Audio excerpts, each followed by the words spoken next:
Ever stop to think about that kid in your old photos? What exactly makes that person the same, you sitting here listening? Mm-hmm. It's a head scratcher, right? It really is. And that very question is what we're plunging into today. The fascinating problem of personal identity. Yeah. We'll be digging deep into what it means for you to remain the same individual as time marches on and, well, everything about you seems to change. Exactly. And we've got a really interesting collection of ideas to explore, from classic philosophical arguments to some pretty modern twists. Definitely. We'll be tackling what's often called the standard view of who we are, then looking at the Constitution view, Hume's really mind-bending skepticism about whether we even have a stable self. Which is quite radical. Oh, yeah. And Parfit's intriguing bundle theory. And, of course, we can't miss the classic Ship of Theseus brain teaser. Absolutely not. Our goal in this deep dive is really to get to the core of these debates about personal identity. We want to shine a light on the key philosophical ideas and, those thought experiments that make you go, huh, about who you are and how you stick around through time. And hopefully keep it clear, avoid getting totally lost in the jargon. That's the plan. So where should we start? Well, a big starting point is what's known as the standard view. As we understand it, this basically says that what keeps you the same you over time is psychological continuity. Right. Things like your memories, your beliefs, your personality. Yeah. That ongoing stream of your inner life. It's the feeling, that your past experiences are connected to who you are now. That's the gist. But, this idea faces a pretty significant challenge from the philosopher Erik Olson. Olson, right. He questions this idea that we are fundamentally defined by our psychology, what's sometimes called person essentialism. So he's pushing back on that core assumption. Exactly. Instead, Olson argues that at our core, we are living human animals, members of the species Homo sapiens. Yeah. And our persistence through time is fundamentally a biological matter, sort of separate from our changing thoughts and feelings. Okay, so here's where it gets really interesting. Olson's big worry with the standard view is the somewhat awkward relationship it creates between the person, the psychological you, and the physical human animal. Yeah, how do they relate? If what makes you you is just your psychology, what exactly is the biological body then? How does that body relate to the you that, remembers drinking coffee this morning? It feels separate. It does feel separate. And Lynn Ryder Baker tries to tackle this head-on with her Constitution view. Okay, Baker. She agrees with Olson that we are essentially persons beings with that inner first-person perspective. But she argues that we are constituted by, not identical to, human animals. Constituted by?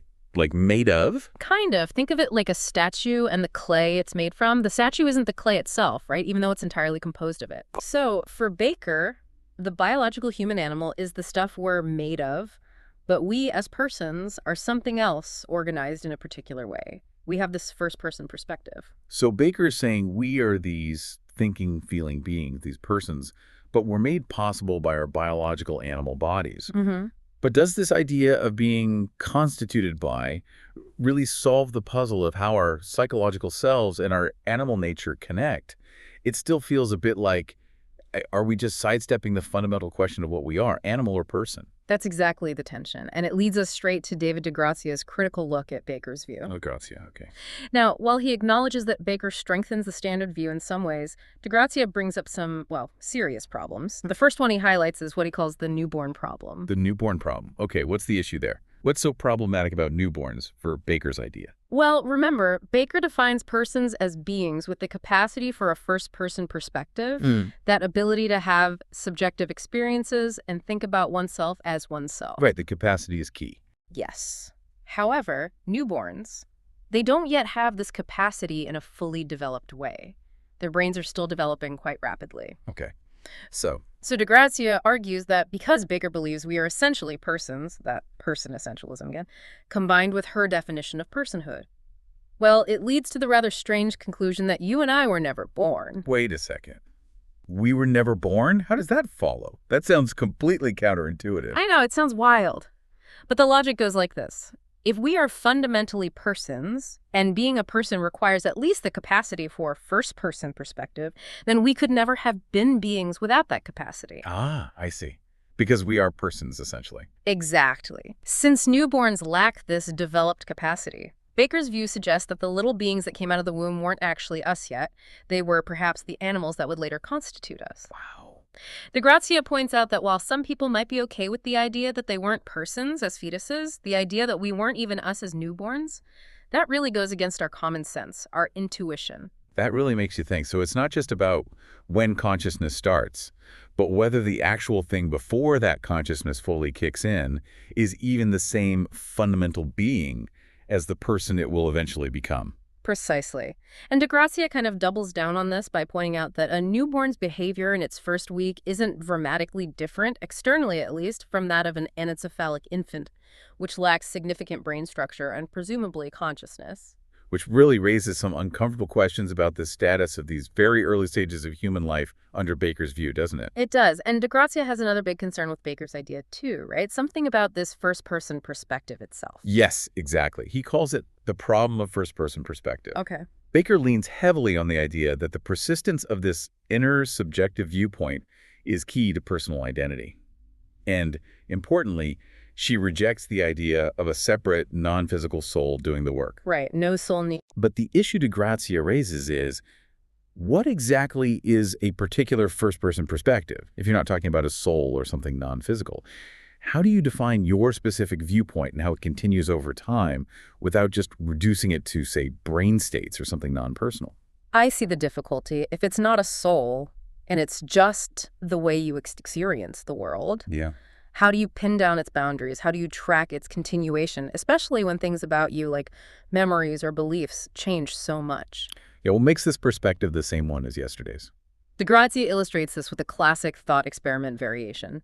Imagine a prince and a cobbler swapping bodies with all their memories, beliefs, personality traits going with them. Okay, the classic body swap. Now, contrast that with a scenario where they stay in their own bodies, but suddenly, instantly, they just have each other's complete set of thoughts, memories, feelings. Whoa, so same body, totally different mind content. Yeah. Right. Baker would likely argue that in the first case, the first-person perspectives switched bodies along with the mental content. In the second, the perspectives remained in the same bodies, but their contents were radically altered. Makes sense within her view.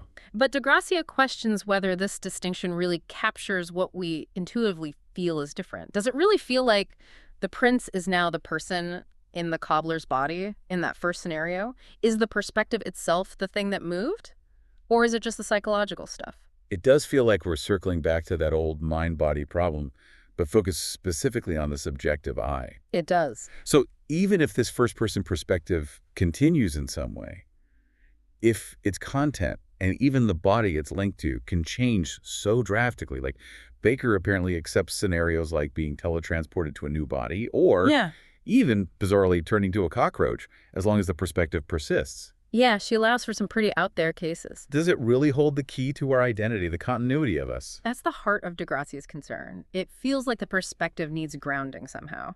Okay, now let's maybe take a sharp turn here and look at a completely different way of thinking about this. The really radical skepticism of David Hume. Ah, Hume. Always ready to question everything we think we know. What was his take on this whole self idea? Did he think we even have one?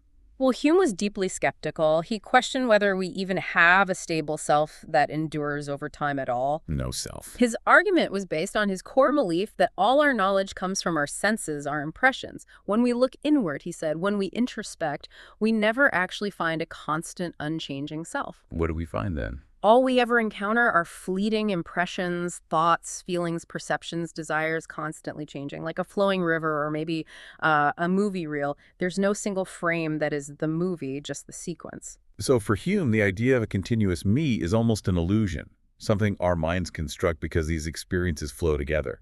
Exactly. He argued that the idea of a stable, identical self persisting through time isn't really derived from any specific impression, so it's suspect. Interestingly, Thomas Reid, who came after Hume, kind of pushed back. While Reid agreed with Hume that the identity we attribute to physical objects like ships or axes might be somewhat artificial or fictional. Because they change parts. Right. Reid believed that the identity of persons, which he saw as distinct from our physical bodies, is somehow real and perfect, not something that changes by degrees or is just a matter of convention. So Reid thought our personal identity was more fundamental, less affected by the kind of changes that happen to physical things. Interesting contrast. Now, how does Derek Parfit build on this, particularly Hume's skepticism, with his bundle theory? Parfit takes Hume's skepticism and, you could say, runs with it, maybe even further. His bundle theory proposes that a person isn't a single enduring entity or substance at all. So what are we then? We're simply a collection, a bundle, of various mental and physical properties, memories, beliefs, desires, intentions, experiences, physical characteristics, and so on. There's no separate underlying self that owns these properties or ties the bundle together. The bundle is the person. Okay, so it's like that constantly changing river we talked about. It looks like the same river, but the water molecules are always different. For Parfit, I am just the current collection, the current arrangement of this bundle of stuff. That's a great way to put it. The connections between the bundle stages over time, like memory links, are what give us the feeling of continuity, but there's no deeper entity persisting. And Parfit draws a pretty startling conclusion for this, doesn't he? About survival. He does. He argues that because there's no deep, further fact about identity beyond these connections, there's no fundamental difference between you existing in the future and someone exactly like you psychologically existing in the future. The desire to be that future person, the specific hope that I will be the one experiencing things tomorrow, he suggests, doesn't point to any additional fact beyond the existence of psychological continuity. Whether that continuity happens in the same non-existent container or bundle series is, for Parfit, ultimately not what matters most. That's seriously mind-bending. It really challenges our deep-seated feeling that there's a unique me who has a special claim on future experiences. Let's maybe switch gears now to something that seems a bit more straightforward but is actually crucial: the formal properties of identity itself. Yes, that's important grounding. When philosophers talk about identity, especially personal identity, it's vital to distinguish between numerical identity and qualitative identity. Okay, what's the difference? Numerical identity means being one and the same thing. You were numerically identical to yourself 5 minutes ago. There's only one of you. Qualitative identity, on the other hand, just means exact similarity. Two brand new identical coffee mugs coming off the assembly line might be qualitatively identical. They look and feel the same, but they are still two numerically distinct mugs. Got it. So personal identity is about being the very same one person over time. Numerical identity. Precisely.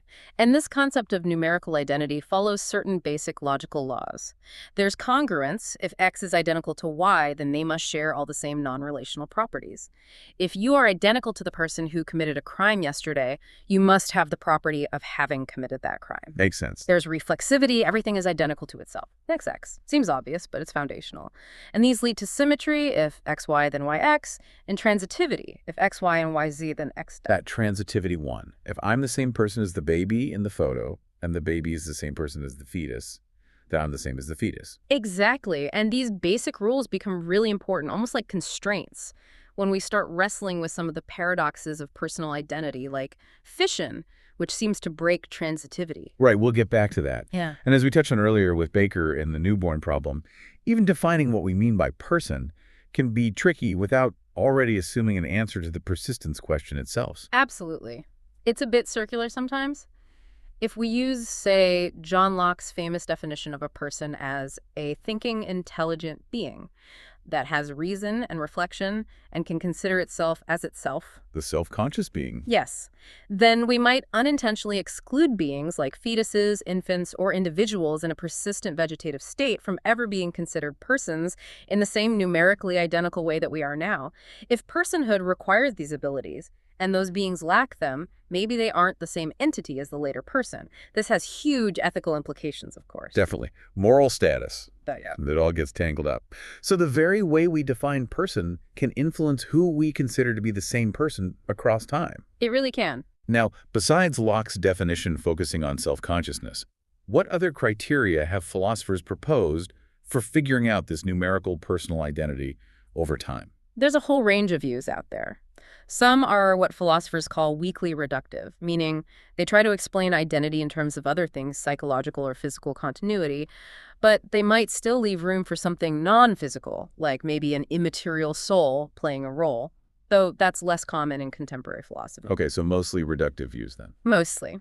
Then you have the psychological criterion, which we discussed with the standard view. It emphasizes the continuity of mental states, memories, beliefs, intentions. But even within that, there are variations. Variations. Yeah, narrow views say this continuity requires a normal cause, like memories being formed and retained by the same brain in the usual way. Wider views allow any reliable cause, maybe even say a perfect brain scan and transfer if that were possible. And the widest views accept literally any cause as long as the psychological states are preserved from one stage to the next. So the cause doesn't matter in the widest view, just the resulting psychological similarity. Pretty much. And then switching focus entirely, you have the physiological approaches. Focusing on the body. Right. The straightforward bodily criterion states that personal identity depends simply on the continuous existence of the same living human body over time, tracing its path through space and time. Just follow the body. Essentially. A slightly more refined version is the somatic criterion, which focuses specifically on the continuity of the core biological life, often tied to the functioning of essential life-sustaining organs like the brainstem, ensuring it's the same living organism continuing. Okay, so body continuity or life continuity. These different criteria, psychological, bodily, somatic, bateric, they must give conflicting answers sometimes, especially with those weird thought experiments. They absolutely do. That's why the thought experiments are so useful, or maybe so frustrating. They push these different criteria to their limits. Ah, yes, the thought experiments. Let's dive into some of those that really mess with our intuitions. Teletransportation is a classic one, isn't it? Like in Star Trek. Exactly like Star Trek. Imagine you step into a teletransporter. It scans every atom in your body, records your exact psychological state down to the last neuron firing. The whole pattern. The whole pattern. Then it destroys your original body and instantaneously transmits that information to Mars, where a machine uses new matter to create a perfect replica of you, molecule for molecule, memory for memory. Okay, so is the person on Mars me? Well, that's the question. For many people, the immediate feeling, the intuition is, yes, I made it to Mars. It feels like you've just traveled very, very fast. It does feel like survival. But if that intuition is correct, if the duplicate is you, then most of the criteria for personal identity we've discussed, especially the bodily and somatic criteria, and even the narrow psychological criterion tied to the original brain, would have to be false. Because your original body, your original brain, is gone. Only something like the wide or widest psychological criterion seems compatible with surviving teleportation. That really forces you to think about what's crucial. The physical stuff or the information pattern and the continuation of mental life. Okay. Okay, and then there's the really unsettling one. Fission. Splitting. Fission scenarios.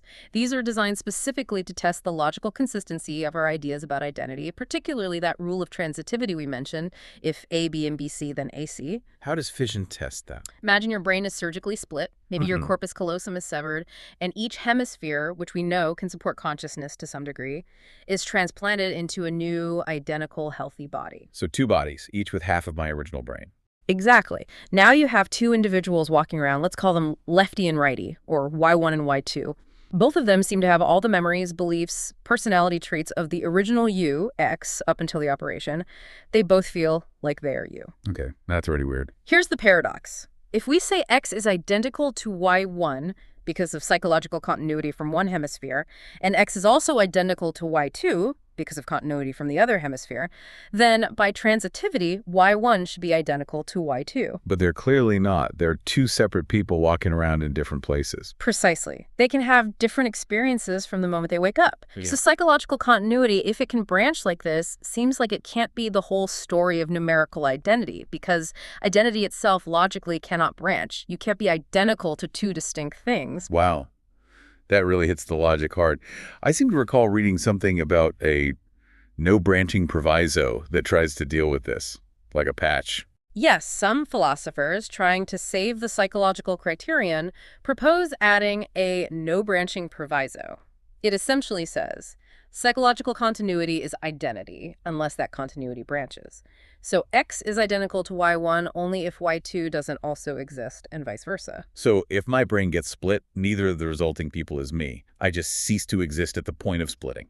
That's one implication of the strict no-branching view. Even though each resulting person has everything required for them to feel like they survived, the fact that both exist means the original you didn't survive as either.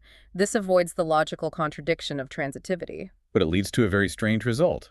You could essentially die just by being duplicated, even if each duplicate feels perfectly fine and continuous with your past. It's deeply counterintuitive. Imagine going under anesthesia, your brain is split and transplanted, and you wake up as, say, Y1, feeling totally normal, remembering your life. According to this proviso, the original you is gone, just because Y2 also exists somewhere else. That's a really wild thought. And are there other attempts to solve this fission puzzle? Maybe something about the closest continuer? That's another idea. The closest continuer clause suggests that if there's branching, the original person is identical to whichever resulting person is most similar to them, or has the strongest degree of psychological or physical connection. So if one half got slightly damaged, the other one would be me. Potentially. But this also raises problems. It seems to make your identity depend on external factors, whether another branch exists and how similar it is.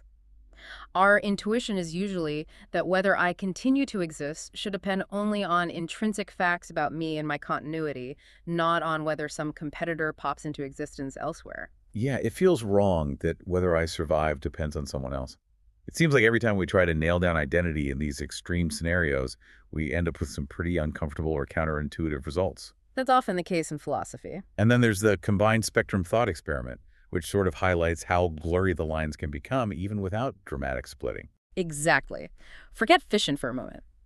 Imagine a gradual series of cases, a spectrum. At one end, you have perfect continuity tomorrow morning, almost identical physically and psychologically. At the other extreme end, you have zero continuity you compared to, say, a rock or someone completely unrelated centuries ago. Okay, clear ends. But in between, you can imagine scenarios with varying degrees of both psychological and physical change. Maybe gradual memory loss, personality shifts, body part replacements, moving slowly along the spectrum from perfect continuity towards total difference. Where do you draw the line? That's the problem. Our gut feeling tells us that somewhere along the spectrum, the person stops being you. But it seems impossible to pinpoint a precise moment or a specific degree of change where numerical identity is definitively lost. There doesn't seem to be a sharp boundary. It feels more like gradual fading. Which suggests that maybe, just maybe, personal identity isn't always a clear-cut, all-or-nothing affair.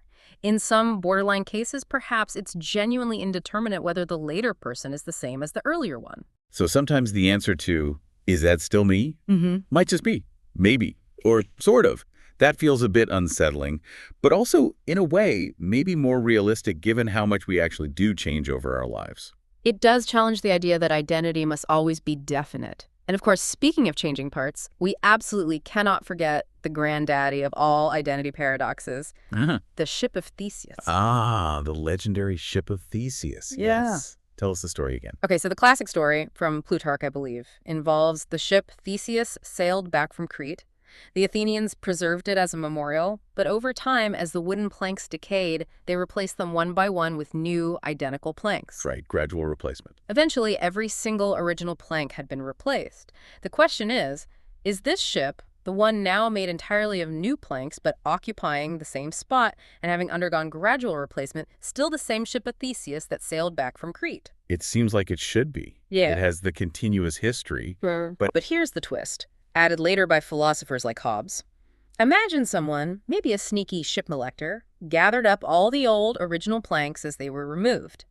And then, using only those original planks, they carefully reassembled a second ship exactly matching the original design. Oh boy, now we have two ships. Exactly. Let's call the gradually replaced ship shiny and the one rebuilt from old parts rotten. Which one, if either, is the original Ship of Theseus? It's such a clever puzzle, because shiny seems to be the original ship based on continuous existence and gradual change. Right, the spatiotemporal continuity argument. But rotten is made of all the original matter, the original parts. So it seems to have a claim based on material composition. The same parts argument. But clearly, shiny and rotten are two different ships now. They can't both be numerically identical to the one original ship. If original shiny and original rotten, then transitivity would mean shiny rotten, which is absurd. Precisely the conflict. Theories like the continued identity theory try to resolve this, often favoring the gradually replaced ship, shiny.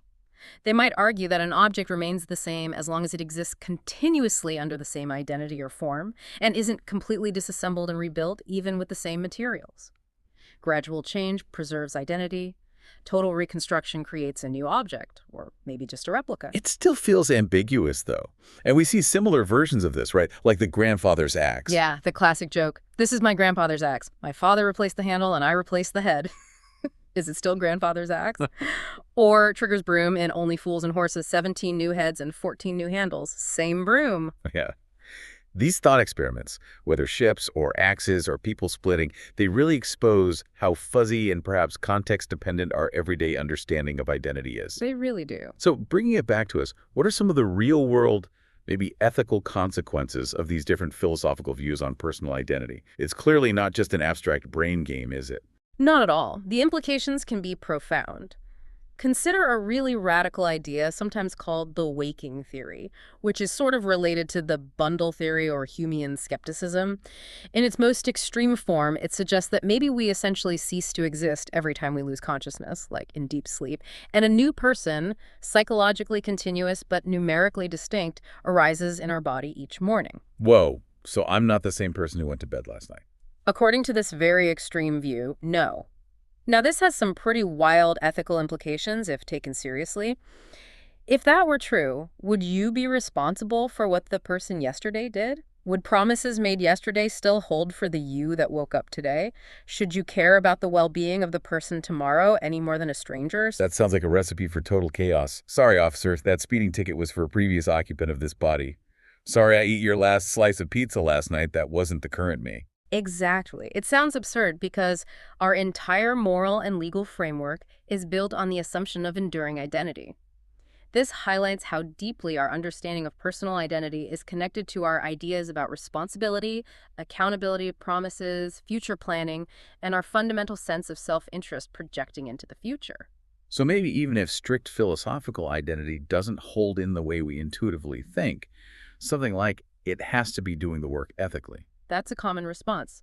Philosophers like Parfit might argue that even if strict identity is an illusion, what really matters for ethics and rational concern is psychological continuity and connectedness. Relation R, he calls it.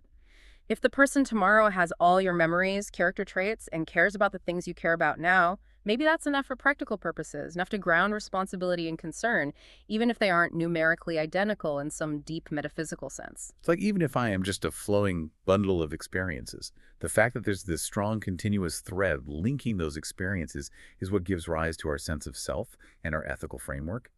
It's what matters. That's a plausible way to think about it. What matters might be the relations, not the underlying thing.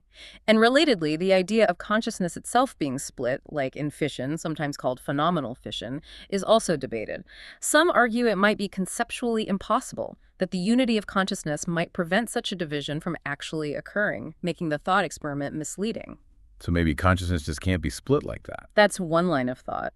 And perhaps our strong intuition that we survive sleep, that the person waking up is us, might simply be a deeply ingrained habit, a useful practice of self-identification that helps us navigate the world, rather than a perfect reflection of some underlying metaphysical persistence. It all comes back to that initial question, doesn't it? What connects the you of the past to the you of the present? And it seems there's just no easy answer. These philosophical deep dives really show just how intricate and, well, fascinating this question truly is. Absolutely. We've journeyed through quite a landscape. We've explored how different perspectives, from the standard view focusing on psychology to Baker's Constitution view trying to bridge mind and body, Hume's radical skepticism, and Parfit's bundle theory dissolving the self, offer drastically different ways of understanding ourselves and our persistence. And those classic paradoxes. Right. The Ship of Theseus, teletransportation, fission. Mm-hmm. They really do challenge our everyday assumptions about what it even means to be the same thing over time, especially when that thing is us. They force us to confront the criteria we implicitly use. So, and you've journeyed with us through these sometimes mind-bending ideas. Yeah. Here's one final thing to consider. Thinking about your own life, your own experience, what feels most fundamental to your own sense of self and its continuity through time. Mm-hmm. Is it your memories, your body, your core values, your unique way of experiencing the world? Does it align neatly with any of the philosophical theories we've discussed? Or does something else entirely strike you as most crucial? It's a puzzle that continues to challenge thinkers, philosophers, psychologists, neuroscientists, and your own intuitions and reflections are a really valuable part of that ongoing exploration. There isn't likely a single answer key waiting at the end.